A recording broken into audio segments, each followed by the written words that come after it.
Dialogue, though delicate, remains the cornerstone of lasting resolution in any civil society. In line with this principle, the Academic Staff Union of Universities, ASUU, has announced the suspension of its 2-week warning strike following interventions and renewed engagements with the federal government. While noting that not all issues have been resolved, ASUU's National Executive Council, NEC, granted the government a 1-month window to address outstanding demands under the 2009 FGN-ASUU agreement and other welfare concerns. The union warned that it may resume industrial action if the government fails to act within that period. Now let's hear from the ASUU president, Professor Chris Pewuna. NEC resolved to suspend the warning strike to reciprocate the overwhelming support of Nigerians.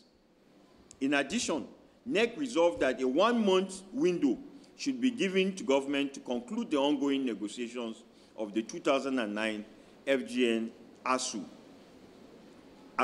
discussions and fully address other outstanding issues. NEC hopes that the government will take advantage of this opportunity to seamlessly resolve all the issues in order to guarantee industrial harmony and ensure stability of our academic calendar. I mean, gentlemen, this is good news, I tell you. But I'm curious, what specific commitments did the federal government make to convince ASUU to suspend this warning strike? You know, there is not a definite proposal on the table yet. What happened, because the government position is that based on what they've done, and I seem to agree with government, the ASUU should not have gone on strike in the first place. That the ASUU did not reciprocate the good intentions of government. And not only that, members of the National Assembly and some other people have also engaged ASUU to tell them that there is no need for them for this warning strike that they've been backed on.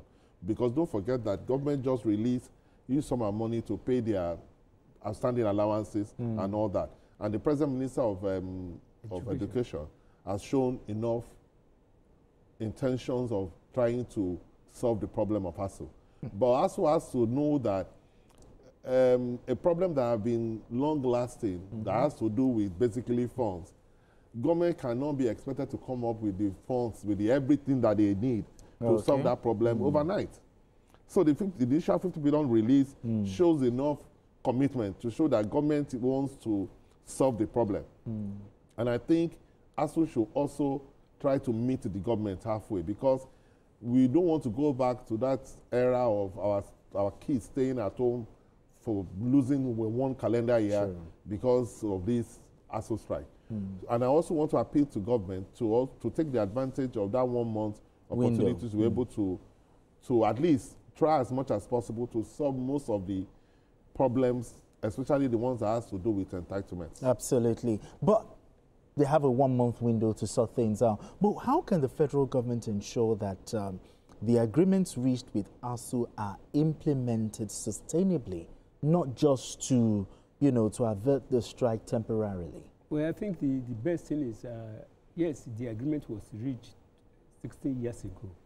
2009. I can remember my first son was 200 level there. You see, Nigerian governments, like most governments all over the world, they have a natural penchant for dragging their feet on agreement. Naturally, as a businessman, if you have an agreement with somebody, 16 years is too. 16 years, a child that was born 16 years ago, it will have been in the university by now. Or probably SS3. Which means if somebody is earning 5,000 naira per annum, 16 years ago, he's still earning the same money now. That's not fair. You can't expect him to survive. That is not a living wage. But I think overall what ASUU is more concerned about, which I think the public may not know, is about the facilities in our universities, the need for upgrade of the facilities. If you know most of those federal universities, they have been OAU, Ife, Ibadan, you hardly see any project that's probably 5 years old. Most of them are 25 years old, 30 years old. That even supersede most of those lecturers who are there now. So I think the government has to come out with a comprehensive policy that will address. Yes, it's not possible to address labor demands all over the world. Even in France, labor demands, they will always demand. But the thing is that the core issues there, like the issue of the take-home pay for professors. Like earned academic allowance. Professor Hadley and 500,000 naira. All those things are. I could remember when we were in school. In fact, they were practically begging Nigerian professors or PhD that to come for sabbatical outside the country. Some people will not even go. But now, we will not embrace it. So I think the fundamental issues are now that students are now paying school fees in universities and government has opened the window of giving them loans. I think we should use that opportunity to develop the infrastructure in our universities. All right, just in 30 seconds, there was a question I asked my guests yesterday. Do you think universities should be granted some sort of financial autonomy? Yeah, I think so. Whereby they handle their internal generated revenue so that all of these issues... I think so. You agree to it? Yes, I agree to that. I believe that students should be made to pay fees because education anywhere is not cheap. Even in saner climes, it's not cheap. So I think that universities must be allowed to generate revenue. Yes, so that because there is not enough resources to provide the needs in these universities. And the kind of infrastructure that we enjoyed when we were in universities, the kind of facilities that we enjoyed when I was in the University of Lagos, is not the kind of facilities that students enjoy now. And there must be need for us to find a way of attracting more money into the universities. So universities themselves must also be creative enough to look for ways of generating money through consultancy, through some ventures and all that, and then through fees. Do you agree with this one? Well, I think like you say, I could remember when Professor Delili Olontola was the VC of Unilag. He actually turned the place around. The university was able to stand. Yeah, if they give them relative autonomy, they will be able to. Like for instance, OAU had about 12 kilometers of land. There are probably only three or 1/4 of it has been utilized. Now they have been able to generate their own electricity. They have an airport. They now have aeronautic studies. So within what they have, a relative autonomy will make them to reach out more and get funding to do most of those things. Like FUNAB in Abeokuta, there's nothing bad if that university is feeding the whole of Abeokuta because it's about 10 by 10 kilometers. I've had course to drive through it, 10 by 10 kilometers.